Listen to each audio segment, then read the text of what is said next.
Dear students, আমরা number 5 এর যে বাকি কোয়েশ্চেন গুলো আছে সেগুলো নিয়ে আমরা কথা বলছি।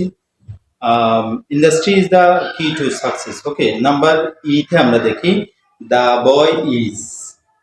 বয় is too small to touch the roof.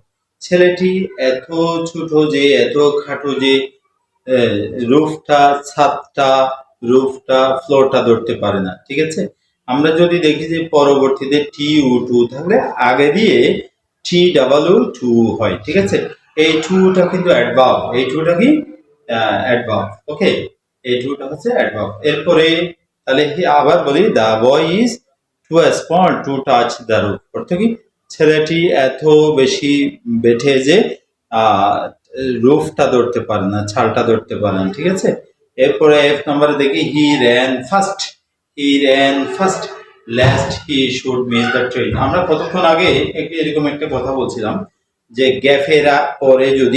গ্যাপের পরে সাবজেক্টের পরে যদি শুড থাকে তাহলে গ্যাপের মধ্যে আমরা লাস্ট বসিয়ে দেব। এই লাস্টের অর্থ হলো পাসে, এই লাস্টের অর্থ কি পাসে। এখন আমরা নাম্বার 6টা দেখি। He talks as if he dash a politician. সে এমন ভাবে কথা বলে যেন সে একজন রাজনীতিবিদ, পলিটিশিয়ান, রাজনীতিবিদ। তাহলে হি talks as if he war হবে কি হবে, হি talks as if he war A politician, অর্থ কি সে এমন ভাবে কথা বলে যেন সে একজন রাজনীতিবিদ। ঠিক আছে, এখানে আমরা ওয়ার দিয়ে দেব। এরপরে আমরা বি নম্বরে দেখি হু ডাজন্ট লাভ হার মাদার। কে তার মাকে ভালোবাসে না, এখানে আমরা হু দিয়ে দিব। ঠিক আছে, who doesn't love her mother. C নাম্বারে দেখি I look forward to receiving from you. আমি তোমার কাছ থেকে কোনো কিছু পাওয়ার আশায় আছি। যে লুক ফর ওয়ার্ড মানে কোনো কিছু পাওয়ার জন্য ইচ্ছুক থাকা। এই লুক ফর ওয়ার্ড টু এর পরে যে ভার্বটা হয় সে ভার্বের সাথে আইএনজি হয়। আমি তোমাদেরকে একটা রুলস বলেছিলাম যে টু এর পরে ভার্বের 1 নম্বর ফর্মটা হয়, অর্থাৎ রিসিভ হয়, গেট হয়, ইট হয়, প্রেজেন্ট ফর্মটা হয়।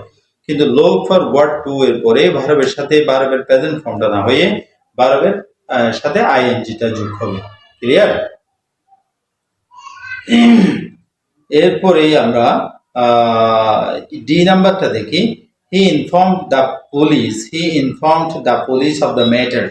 সে জানিয়েছে পুলিশকে বিষয়টি সম্পর্কে, অফ দ্য ম্যাটার অথবা অ্যাবাউট দ্য ম্যাটার, আমরা এইভাবে লিখবো। He informed the police about the matter, এইভাবে করে আমরা লিখবো। ই নাম্বারে আমরা দেখি ইফ হি হ্যাড মানি, যদি তার টাকা থাকতো, হি উড বাই এ কার, সে একটা গাড়ি কিনতো। যদি তার টাকা থাকতো তাহলে সে একটা গাড়ি কিনতো। ঠিক আছে, এখানে আমরা একটা উড ইউজ করবো, উইল এর পাস্ট ফর্ম আমরা উড ইউজ করবো। এরপরেই আমরা দেখি এফ নাম্বারে আছে সিং ইজ বিলিভিং। দেখা মানে হলো বিশ্বাস করা। অর্থাৎ আমরা জানি সেন্টেন্সের শুরু দিয়ে ভাব থাকলে আইএনজি, সেন্টেন্সের শেষে দিয়ে যদি ভাব থাকে তাহলে আইএনজি হবে। সি এর সাথে আইএনজি সেন্টেন্সের শুরু, সি এর সাথে তোমার পরবর্তীতে অর্থাৎ সেন্টেন্সের শেষে আমরা জানি যে অবজেক্ট হয়, সে অবজেক্টের ঘরে কোনো ভার্ব থাকলে সেই ভার্বের সাথে আমরা আইএনজিটা বসিয়ে দেবো। তাহলে সিং সেন্টেন্সের শুরু দিয়ে ভার্ব থাকলে আইএনজি, সেন্টেন্সের শেষে দিয়ে ভার্ব থাকলে আইএনজি হয়। তাহলে কি হবে, সিং ইজ বিলিভিং। এখানে অ্যান্সার আছে সিং ইজ নোয়িং। দেখা মানে হলো জানা। পরে জি নাম্বারে যে লাইনটা দেখছি এটা কিন্তু একটা প্রবাদ বাক্য। আমরা এইসব প্রবাদ বাক্যগুলোকে মন দিয়ে পড়বো এবং লিখবো।